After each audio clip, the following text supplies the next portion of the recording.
Pozdravljeni, dragi kanji krosisti. Evo, tukaj pa še video o raztezanju. Oziroma raztezanje istočasno, oziroma tudi so pomenka raztezanju je sproščanje oziroma ohlajanje po neki športni obremenitvi. Gre v bistvu za prehod med samo športno obremenitvijo in pa popolnim stanjem, stanjem popolnega mirovanja oziroma mirovanja. Zdaj, kaj je v bistvu cilj ohlajanja, je to, da mi v bistvu ponovno vzpostavimo neko ravnovesje v telesu, kar v bistvu privede do hitrejše regeneracije pri psu po športni obremenitvi, istočasno pa z raztezanjem preprečimo tveganja za poškodbe zaradi te obremenitve. In v bistvu pač sprostimo mišičevje pri raztezanju oziroma sprostimo mišičevje, ki je utrujeno, istočasno tudi skrajšamo mišična vlakna. Mišica v bistvu pride spet nazaj v položaj običajne dolžine. Tudi odstranimo produkt presnove, kot je na primer laktat. Istočasno pa izboljšamo mišično prekrvavitev in s tem v bistvu izboljšamo oskrbo s kisikom in pa hranilnimi snovmi. Pa zopet nazaj spostavimo seveda normalno frekvenco srca, normalno dihanje in telesno temperaturo, krvni pritisk. Skratka, zopet normaliziramo stanje. Zdaj pa poznamo zopet dve fazi aktivnega oziroma dve fazi raztezanja. Eno je v bistvu aktivno raztezanje, kar pomeni, gre za počasno hojo oziroma počasni iztek hojo, ki traja približno cirka 5 minut lahko.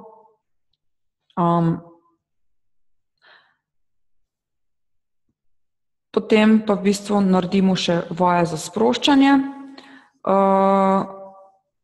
ki jih bom tukaj v tem videu pokazala. In pa seveda tudi lahko si privoščimo oziroma lahko svojemu psu privoščimo tudi eno tako pasivno masažo, sproščujočo masažo, ki pa ni nujno, da jo delamo takoj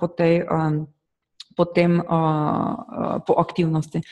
Mi pri našem raztezanju čisto dovolj, če pogladimo psa čez celotno telo, čez vse mišične skupine, od vratu pa po trupu do konca, do repa, in pa po tačkah navzdol, na notranji, na zunanji strani. To je tako čist ena osnovna masaža oziroma masažni gib. Tako dokaj enostavno, nič kaj preveč časa nam ne vzame, tam nekje 2 minutki si vzamemo ali pa tukaj nekje. V bistvu gremo res čez celo telo, čez vse mišične skupine. Ponavadi jim to ob koncu teka zelo paše. Ne pozabimo seveda na nagradico. Potem pa raztezamo sprednje in zadnje ekstremitete. Najprej seveda sprednje tačke. Najlažje je, če si psa povabimo med noge. Z eno roko ga priprimemo spodaj pod prsi, z drugo pa v bistvu pobožamo psa pod pazduho in iztegnemo tačko. Bomo potem še od strani pokazali. Tačka naj bo vzravnana. Evo tukaj lahko vidite. Kar gremo spodaj pod pazduho in samo zravnamo, raztezamo tačko naprej. To naj traja nekje 5 sekund, da obdržimo psa v tem položaju. Na začetku seveda manj, ker niso navajene. In potem še zadnje tačke enako. V bistvu gremo, z eno roko držimo psa pod trebuščko, z drugo roko gremo pod kolkom in samo iztegnemo tačko. To je res tako v bistvu enostavno raztezanje. Nekateri fizioterapeuti delajo to raztezanje tudi leže pri psu ali pa od strani. Se mi pa zdi tisto dosti težje kot pa tole. Za začetek se mi zdi to najbolj primerno za vas. Tukaj je še ena raztezna vaja in sicer za sprednji prsni del in pa za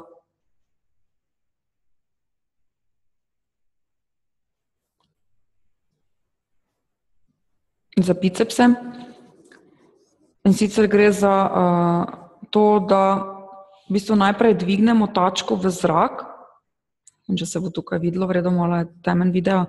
Najprej dvignemo tačko v zrak, potem jo pa upognemo nazaj. Evo tukaj. Tačka pa mora biti iztegnjena, ampak to res previdno delamo. Pa na začetku psi ne bojo čisto stegnili tačke, tako da je lahko tudi pod drugim kotom, ker se morajo seveda najprej navaditi, ne, na to raztezanje. Aha.